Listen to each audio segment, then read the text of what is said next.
Telugu cinema ఇండస్ట్రీలో power స్టార్గా తనకంటూ ఒక ప్రత్యేకమైన ఇమేజ్ను సంపాదించుకున్న పవర్ స్టార్ పవన్ కళ్యాణ్ మొదటి నుంచి ఇప్పటి వరకు వరుస సినిమాలు చేస్తూ ఇండస్ట్రీలో తనకంటూ ఒక ప్రత్యేకత ఏర్పాటు చేసుకున్నారు. ఇక ఇప్పుడు ప్రతి సినిమా కూడా సూపర్ డూపర్ సక్సెస్ను అందుకోవడమే కాకుండా ఇండస్ట్రీలో ఎవరూ సాధించలేని క్రేజ్ను సొంతం చేసుకున్నారు. ఇక ఇలాంటి క్రమంలో ప్రస్తుతం పవన్ కళ్యాణ్ అటు పాలిటిక్స్ ఇటు సినిమాలు చేస్తూ రెండింటిని బ్యాలెన్స్ చేస్తూ వస్తున్నారు. ఇక ఇలాంటి క్రమంలోనే ఇప్పటికే ఈయన కమిట్ అయిన చాలా సినిమాలు సెట్స్ మీద ఉన్నాయి. వీటన్నిటిని ఈ సంవత్సరం పూర్తి చేసి రిలీజ్ చేయాలనే ఆలోచనలో పవన్ కళ్యాణ్ ఉన్నట్లుగా తెలుస్తుంది. ఇక ఇదిలా ఉంటే పవన్ కళ్యాణ్ని ఒకప్పుడు మీడియా ముఖంగా తిట్టిన కొంతమంది నటులకు ఇప్పుడు సినిమా ఇండస్ట్రీలో అవకాశాలు లేకుండా పోయాయి. అందులో ముఖ్యంగా శ్రీరెడ్డి ఒకరైతే పోసాని కృష్ణమురళి మరొకరు. వీళ్ళిద్దరూ పవన్ కళ్యాణ్ను దూషిస్తూ చాలా మాటలు మాట్లాడారు.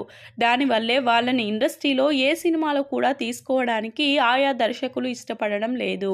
ఎందుకంటే ఒకసారి పవన్ కళ్యాణ్ ఫ్యాన్స్ ఎవరైనా వ్యతిరేకించారంటే వాళ్ళు ఎవరు ఆ సినిమా చూడరు కాబట్టి దర్శకులు వీళ్ళను పెట్టుకొని రిస్క్ చేసే కంటే వాళ్ళ ప్లేస్లో మరో నటులని పెట్టుకోవడం బెస్ట్ అని అనుకుంటారు.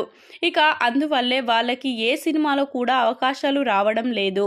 ఇక పోసాని ప్రస్తుతం వైసీపీ పార్టీలో మెంబర్గా కొనసాగుతున్నాడు. ఇకపోతే పోసాని ఆయన సినీ కెరియర్ను చేతులారా ఆయనే నాశనం చేసుకున్నారని చెప్పాలి.